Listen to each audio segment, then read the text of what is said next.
Nah gitu. Jadi sekarang orang tua kita aja juga nggak paham, ya kan? Lingkungan kita juga nggak akan mengerti. Yang bekerja kan leluhur, Mas. Iya kan?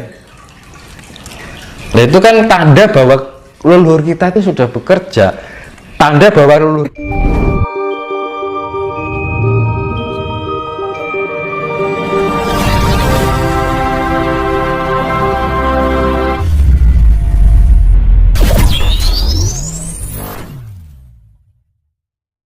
Mas, kapan hari itu kan ada pernyataan Ustadz bahwa Indonesia dijuluki Ibu Pertiwi, itu kan katanya nggak boleh, haram. Saya pengen tahu pandangan Mas Tinus sebagai selaku spiritual, yang dimaksud dengan Ibu Bumi atau Ibu Pertiwi itu seperti apa? Nah, bumi ini ibaratnya kan terdiri 4 unsur ya, ya kan? Lagi diri kita juga terbangun dari 4 unsur alam. Kayak gini. Orang yang berkata itu sudah lupa dengan asal usul, tidak mengerti dengan asal usulnya. Dia lu makan dari air, mandi dengan air. Air itu mewakili Tuhan, angin itu mewakili Tuhan, gitu loh. Dan sekarang kita kalau nggak ada Ibu Pertiwi, kita mau hidup di mana? Kan gitu loh. Makanya saya bilang, jika ingin mengenal Tuhan, kenalilah dulu diri kita dan alam ini. Kalau kita nggak bisa mengenal dengan alam, ya impossible bisa mengenal dengan Tuhan. Hanya Tuhan yang sama alam nggak ngerti. Loh, namanya apa ya? Bukti kita kecintaan terhadap alam itu sama juga kita mencintai Tuhan gitu loh. Nah, dengan alam aja nggak ngerti, bagaimana kita mengenal Tuhan. Dan Tuhan memberikan kita kehidupan melalui air. Tuhan memberikan kehidupan kita melalui angin, melalui api, melalui tanah. Nah kalau kita mencintai Bumi Pertiwi, lah urip ning angkasa wae kan ngono lho. Ya ya. Itu ibaratnya gitu. Enggak usah hidup di bumi, yang gitu loh.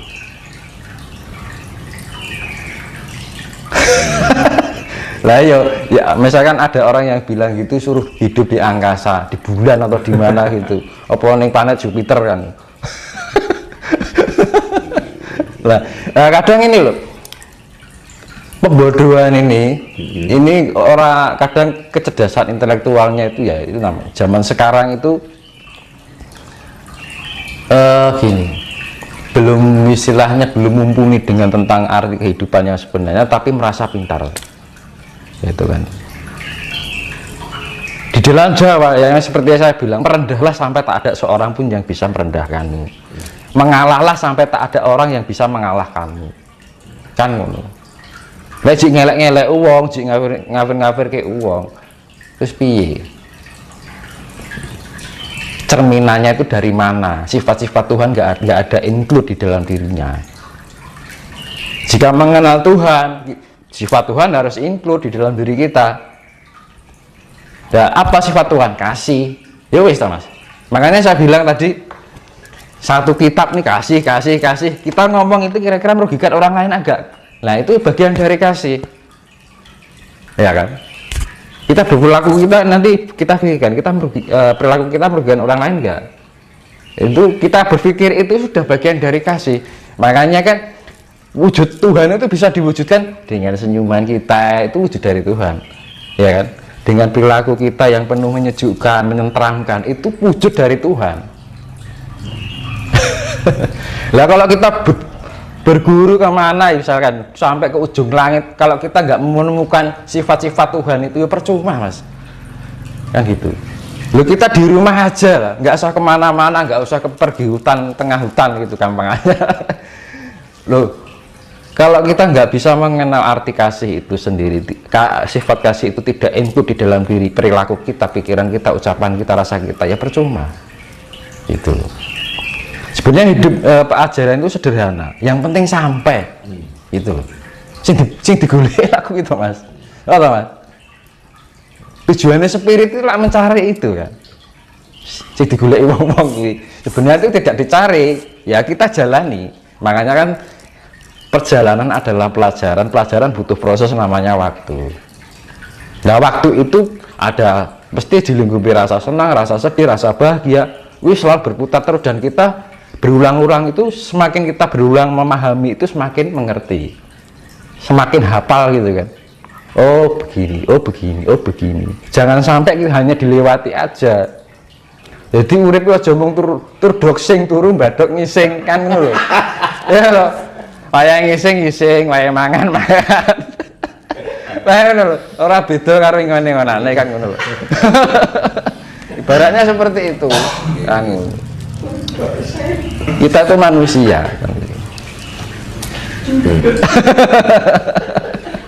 Ini gini Mas, kalau kita kembali berbicara tentang alam ya, bahwa kalau manusia itu bisa menyatu dengan alam, bahwa akan mendapatkan keistimewaan yang luar biasa.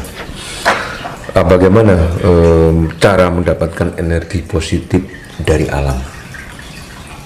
Ya, itu tadi kita melatihnya dari dasar ya Mas.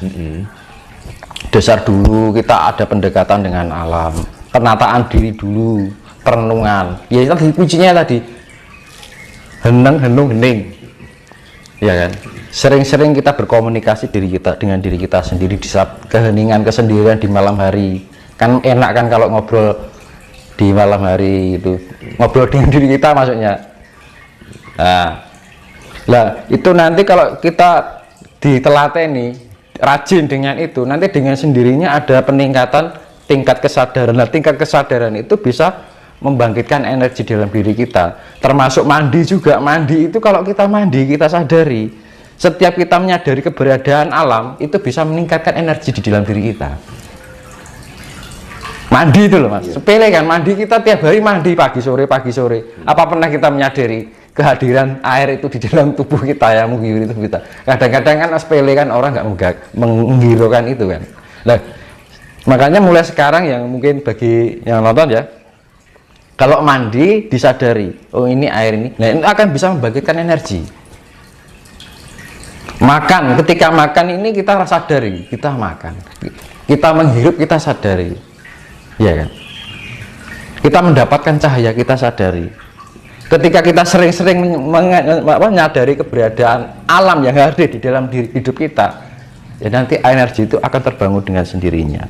Akhirnya ada peningkatan level indera. Level indera itu ada 5. Misalkan gini, indera ke-6 ya misalkan. Iya. Satu, orang kalau misalkan pengenalan awal indera ke-6 pertama merasakan, ya kan. Terus dengan berapa proses pelajaran proses waktu pelajaran terus terulang-ulang, ada peningkatan level, yaitu pertama tadian merasakan, kedua wujud dari sifat yang tidak nyata itu tadi. Kalau sudah sampai peningkatan wujud, komunikasi, jadi diolah terus itu berarti lama dan tidaknya itu tergantung kapasitas spesifikasinya orang itu kan beda-beda. Kapasitasnya orang kan, kemampuan orang beda-beda, ada yang lama, ada yang cepat, tergantung genetika dari leluhurnya, juga DNA yang dia miliki, sifat-sifat yang dia miliki juga. Jadi pertama merasakan, kedua wujud, ketiga komunikasi. Komunikasi itu adalah bahasa rasa. Aku mengerti apa yang kamu rasakan, kamu merasakan apa yang aku rasakan. Ibaratnya bahasa malaikat. Pertama merasakan, wujud, komunikasi, ya kan. Kalau sudah komunikasi, kita bisa tahap di atas lagi adalah flashback. Kita mengenal masa lalu. Misalkan ini ada keris ini. Oh ini keris itu dulu yang megang ini. Nah itu flashback, ya kan. Kita karena apa? Flashback itu sudah termemori oleh perjalanan kehidupan yang pernah berlalu, terlewati kan gitu loh. Jadi kita mengambil sisi memori itu ke belakang. Nah, terus ada peningkatan di atasnya flashback. Paling atas adalah kawaskitan. Ngerti sak duruning winarah. Mulai wong Jawa ngatani waskita. Waskita aji. ngerti sadurunge winarah, mengerti sebelum sesuatu yang akan terjadi. Itu ada orang Jawa, ya orang Jawa ngarani, orang Jawa bilang waskita, orang yang waskita, kan gitu. Orang yang mukti, sakti dengan mukti kan beda. Kalau mukti ya ibaratnya waskita itu tadi. Bisa nggak kita sebagai orang awam yang belum mengenal spiritual untuk bisa belajar ilmu waskita? Ya bisa, semua itu tergantung niat, ya kan. Tanpa ada tendensi yang keinginan. Jadi karena kalau berdasarkan keinginan itu nanti terbatas. Iya, keinginan itu ada dosanya. Tapi kalau kita dilingkupi dengan rasa tanggung jawab dan penuh kepengabdian, kita menyadari bahwa hidup kita ada yang menghidupi, kita harus sadar diri, ya kan? Yang diperlukan kan kesadaran diri tuh. Semua kan kembali pada kesadaran diri. Jadi niat untuk ke jalan spiritual itu dilandasi dari kesadaran diri dulu. Kalau hanya sekedar ingin, ya wes, ingin itu pasti ada bosannya, sesaat. Ataupun ikut-ikutan, yang lain begini aku ikut begini, istilahnya rubuh-rubuh gedang. Jadi wancane ngalor melu ngalor, wancane idul melu idul, kan ngono. Nah, jadi harus disadari dari keinginan di dalam diri tanpa ada ajakan, tanpa ada pengaruh yang lain. Kesadaran diri, makanya diperlukan kesadaran diri itu tadi. Kalau menjalani spiritualitas harus dibangun dari kesadaran diri kita terlebih dahulu. Jangan karena yang lain seperti ini kan gitu kan. Karena lagi musimnya kayak gini. Sekarang gini orang terbangkitkan spiritual lagi enak bencana-bencana. Kenapa nggak dulu-dulu kan gitu kan. Ibaratnya seperti itu. Jadi kita tidak harus menunggu timing atau momen yang keadaannya lagi gini kita lagi terbangun kan gitu kan. Jadi ya harus kesadaran itu karena ya faktor gimana ya zaman sekarang itu faktor lingkungan juga pengaruh, faktor orang tua ya kan. Nah yang bisa menyentuhkan ya leluhur, jamaah leluhur, nah gitu. Sekarang orang tua kita aja juga nggak paham, ya kan. Lingkungan kita juga nggak akan mengerti. Yang bekerja kan leluhur, mas, iya kan. Nah, itu kan tanda bahwa leluhur kita itu sudah bekerja, tanda bahwa leluhur kita itu ikut menjaga, melindungi, masih aktif kan ngono teman, keberadaan mereka masih ada. Itu bukti nyata loh mas. Nah itu terus gini mas, apakah hanya pelaku spiritual saja yang selamat dalam kehidupan dan kembali kepada Tuhan? Kan spiritual itu bisa diartikan secara khusus dan secara luas ya mas. Kita menjalani memahami kehidupan sehari-hari itu, jadi apa yang menjadi perjalanan kehidupan kita pahami itu bagian dari perjalanan spiritualitas, ya kan? Itu secara umum, ya kan? Itu ya bisa terselamatkan karena rasa rumongso gitu mas. Jadi nggak ada niatan berspiritualitas, tapi perilakunya mencerminkan spiritualitas tanpa disadari. Nah akhirnya mencerminkan kehidupan dalam perilakunya sehari-hari, tercerminlah sifat-sifat kasih itu tadi mas. Nah itu yang menyelamatkan ini kasih itu sendiri. Makanya secara nggak langsung perilaku dalam kehidupan sehari-harinya itu sudah bagian dari spiritualitas tanpa dia sadari, tanpa dia harus mengarahkan pada sifatnya untuk belajar spiritualitas. Kan ngono. Nah, spiritualitas secara khusus yaitu tadi kita mengolah meditasi, menata diri di dalam kehidupan sehari-hari dari ucapan kita, pikiran kita, rasa kita, perilaku kita kan ngono. Jadi spiritualitas bisa dimaknakan secara khusus ataupun secara luas. Berarti